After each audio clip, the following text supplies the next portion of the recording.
Barry Hayles, can I just say what a pleasure it is to welcome you back onto Broadway today. What do you think of Stevenage now at the moment compared to your days here? Well, it's definitely grown. The ground has grown, and support has grown as well. So yeah, it's taking shape nicely, and I think we're hovering at the top, and it'd be nice to go up another level, definitely.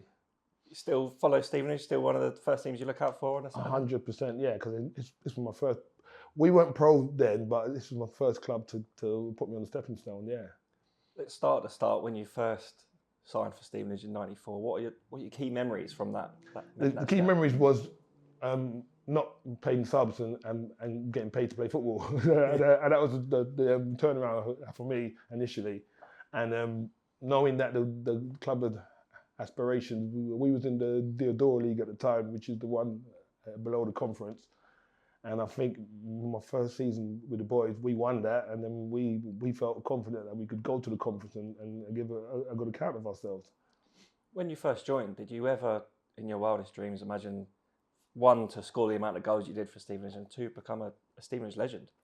It's quite funny because when I came, my move came about me playing for the Middlesex against Hertfordshire, and Paul Faircup was the manager of Stevenage and the Hertfordshire county team, and he pulled me after the game and said, "Do you want to get paid, or do you want to keep paying subs?" So I said it was a no-brainer, and me and my mate Phil Simpson, we signed I think the Tuesday after, and we knew that the club was going places because Cloughie was very ambitious.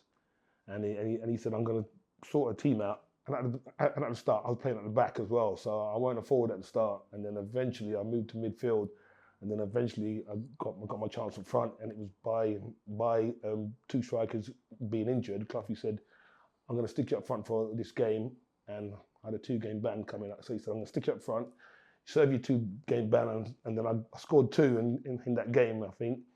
And he said to me, "When you serve your ban and come back, I'm going to stick up there again." And then I scored again. I think I scored again. And then, so he made me a striker. So that's his claim to fame. That he always says, "I made him a striker," which changed my whole career, really.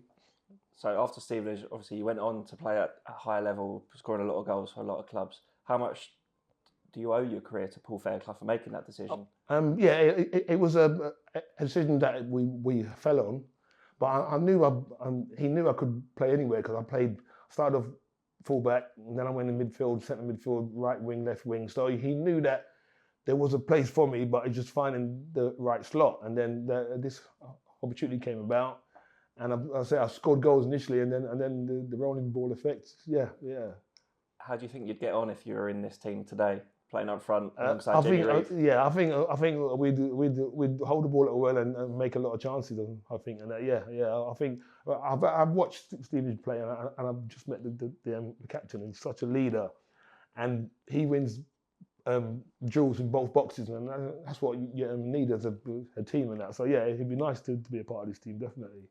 Obviously, that '96 conference winning team was special. How do you think that compares to our current team? Do you see similarities in the two? Yeah, playing style and that because we like to play the ball short and then hit the front men, and then we can get up the pitch, and then you'll have the runners, and that's how we used to style our players. So yeah, I do see it. Yeah.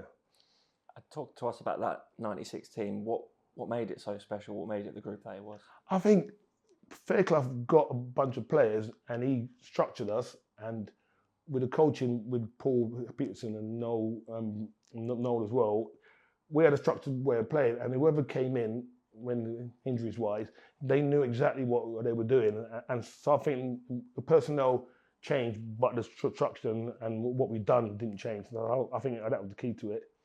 And that's key to any successful team. You look at Stevenage in the current day. There are players who can come in and the level's still there. Yeah, exactly. That's right, and I think that's the difference how we carried on progressing. Yeah. What was it like, kind of being a part of that team and seeing the club grow with you, the players? Yeah, it was brilliant. We was in the conference. I think we won the Diadora, played one season, and then we won the conference. But we knew that we had the capability. We knew it would have been tough, and you do ride your luck during the season. I've been watching the highlights. I think last year I started watching the lows, and I could see the games and thinking, we were lucky there, and like teams go through, they take the post at 0-0 stuff like that. So there was a lot of changes, a lot of bodies coming in and out. Yeah. If you had to stick one memory out there, what's your favourite memory from your time at Stevenage? Well, there's loads, but I remember coming back from injury, and we was 2-0 down at half time, and we won 3-2. And I came on half time, scored one, won a penalty, which was never a penalty, but to this day I don't know what I got with a penalty, and then I'd had in the winner, so that stuck in my mind. That stuck in my mind, and that being 2-0 down and thinking, we're trying to push for the league here, and then me coming on and making a difference. So yeah, that game stands out. Yeah. And what was the support like in those days? What Oh, were you it's interested brilliant. with the fans? It was brilliant. That same game I'm talking about, we ran, and the crowd, they came on the pitch. It was such a turnaround. Yeah. Obviously, you moved on to higher up the divisions, but how did that success at Stevenage feel for you? Obviously, I think it set me in good stead. It allowed me to think I can play at a high level. I am good enough to, because coming in the league, people say, oh, you're not tested until you go levels. So playing in the conference and winning that as a squad and as individuals, we felt like we could go to the next level. So yeah, it gave me confidence, 100%. Yeah. Let's talk quickly about your career after Stevenage. How would you sum that up, and how much of that relates back to what you learned at Stevenage? It's massive, because I say learning there, because that's I wasn't a striker. So when I got put up front, I had to adjust my game. We had Martin Gittins, who was a legendary striker who passed away recently, and I used to watch him and see what he'd done, because I wasn't a striker initially. Back to goal situation, and I think I mastered that, and then I brought it on to Bristol Rovers when I went there, and my first season in the Football League, getting the Golden Boot. So for me, that was, well, I've jumped 2 levels, and I've done this well. Maybe there is levels I can go higher. So yeah. Talk to us about Martin Gittins. For those who weren't able to see him play, or maybe perhaps too young, what was he like? 1, to watch, and 2, to play with? To watch, he was fantastic, because there were balls that we used to play from the back. I was playing at the back initially, so balls were hit high and long, and every time he would get there and he would control it, and that would get us up the pitch. And he scored goals, and he scored some outrageous goals and that. So from me playing with him and knowing him, he was the top striker at the time. Yeah. And just as a person as well, what can you say? Yeah, he was a brute on the pitch, a bit like me, but softest, gentlest man off it. Yeah, a pleasure to have known him, 100%. Yeah. That's great. And just finally, what does it mean to you to be welcomed back to Broadhall Way? Oh, it's massive. Yeah, I'm massive. When I did have a chance to come back and play when I was at Cheltenham, and I got a call from the then manager. What was his name? Oh, Graham Wesley, and we had a chat, and it didn't quite work out. So that was one of my regrets, that we didn't make it work, because Stevenage were flying at the time. I think Stevenage were conference,